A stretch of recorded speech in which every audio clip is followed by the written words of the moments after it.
आज लोग खुद पर्यावरण को नुकसान पहुंचाकर बड़ी बड़ी बीमारियों का शिकार हो रहे हैं। जो लोग यहाँ पे गंदे पानी को नदी और नालों में प्रवाहित करते हैं उनसे मैं कहना चाहूँगा कि ये जो जलीय जीव होते हैं, इनमें रहने वाली मछलियाँ जो होती है, इनके वजह से फूड चेन के माध्यम से जो रासायनिक तत्व होते हैं वह हमारे शरीर तक पहुँचता है और कैंसर, फेफड़े का रोग, मस्तिष्क रोग और यहाँ तक कि शुगर और बड़ी बड़ी बीमारियों का कारण बनता है। खड़ा हूँ मानगो ब्रिज के नीचे और स्वर्णरेखा नदी के तट के किनारे।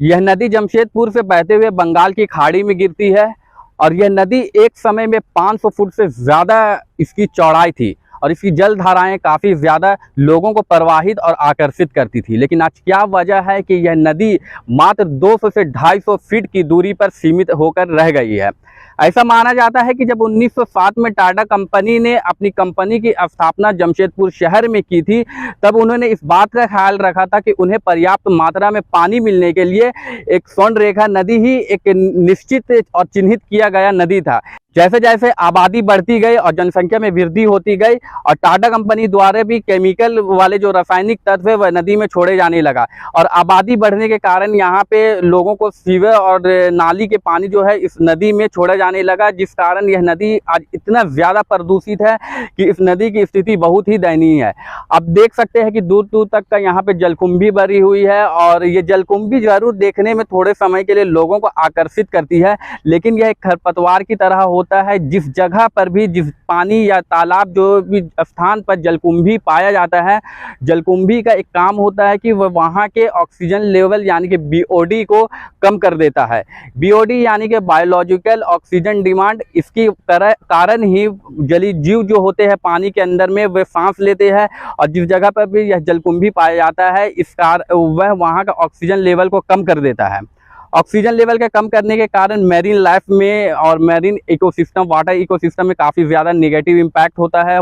जलीय जीवों को वहाँ पे अपना लाइफ को सर्वाइव करने में काफ़ी ज़्यादा दिक्कतों का सामना करना पड़ता है। आज इस नदी की स्थिति इतनी दयनीय है, हालांकि पूर्व में भी ये विधायक सरयू राय ने इस मुद्दे को उठाया था और जलकुंभी को लेकर साफ सफाई का जो जिम्मा था उस पर भी उन्होंने संज्ञान लिया था। लेकिन ये ज़रूरी नहीं कि सरकार हर चीज़ में सरकार एक एक्शन ले। अगर यहाँ के नागरिक इन बातों को सोच रहे हैं कि सरकार इन पर लगातार कुछ ना कुछ एक्शन लेगी, ऐसी योजनाएं लाएंगी जो ये स्वर्णरेखा नदी को साफ सफाई में ध्यान रखेगी, अगर जब तक आम नागरिक का यहाँ पे उनका जो योगदान है वो नहीं मिलता तो इस नदी को कभी भी दूषित होने से नहीं बचाया जा सकता। यहाँ पे आप देख सकते हैं कि दूर दूर पर यहाँ पे जिस स्थान पर यहाँ पे पानी हुआ करता था वहाँ पे अब दूर दूर तक का रेत और सिर्फ रेत ही आपको दिखाई देगा। तो यह आप सोच सकते हैं कि अगर लोग आज सस्टेनेबल हो करके नहीं चलते हैं, सस्टेनेबल डेवलपमेंट के बारे में नहीं सोचते हैं, तो आने वाला वक्त में भावी पीढ़ी यानी कि जो आगे वाला जनरेशन होगा उनको पानी का बहुत ज़्यादा दिक्कतों का सामना करना पड़ेगा।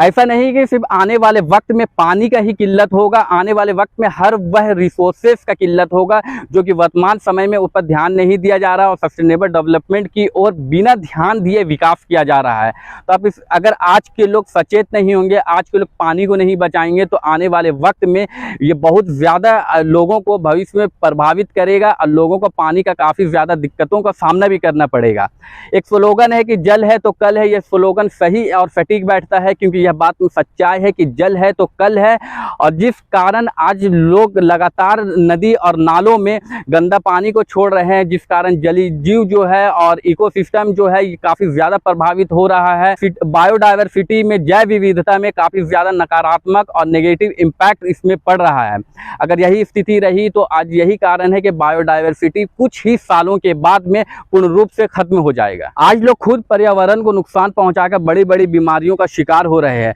जो लोग यहाँ पे गंदे पानी को नदी और नालों में प्रवाहित करते हैं उनसे मैं कहना चाहूँगा कि ये जो जलीय जीव होते हैं, इनमें रहने वाली मछलियाँ जो होती है, इनके वजह से फूड चेन के माध्यम से जो रासायनिक तत्व होते हैं वह हमारे शरीर तक पहुंचता है और कैंसर, फेफड़े का रोग, मस्तिष्क रोग और यहाँ तक कि शुगर और बड़ी बड़ी बीमारियों का कारण बनता है। पर्यावरण में इसे बायो एक्यूमुलेशन और बायो मैग्निफिकेशन कहा जाता है। यानी कि जो रासायनिक तत्व होते हैं, जो जहरीले तत्व होते हैं, वो पानी में छोड़ा जाता है और वही जलीय जीव इन तत्वों को खाने के माध्यम से इन्हें अपने शरीर में ले लेती है। जब इन मछलियों का सेवन हम करते हैं तो वह फूड चेन के माध्यम से वह हमारे शरीर में आता है और फिर हम बहुत सारे बीमारी और रोगों का शिकार होते हैं। अभी कुछ दिनों पहले ही 5 जून को विश्व पर्यावरण दिवस मनाया जाता है। अक्सर ऐसा देखा जाता है जब वर्ल्ड इन्वायरमेंट डे मनाया जाता है तो यहाँ पे कुछ तस्वीरें खींची जाती हैं, 1-2 दिन के लिए लोगों को सिर्फ दिखाया जाता है और उसके बाद में फिर स्थिति जो होती है वही होती है। हालांकि विश्व भर में चाहे वो यूनाइटेड नेशन हो या यूएनडीपी हो या यूएनईपी हो,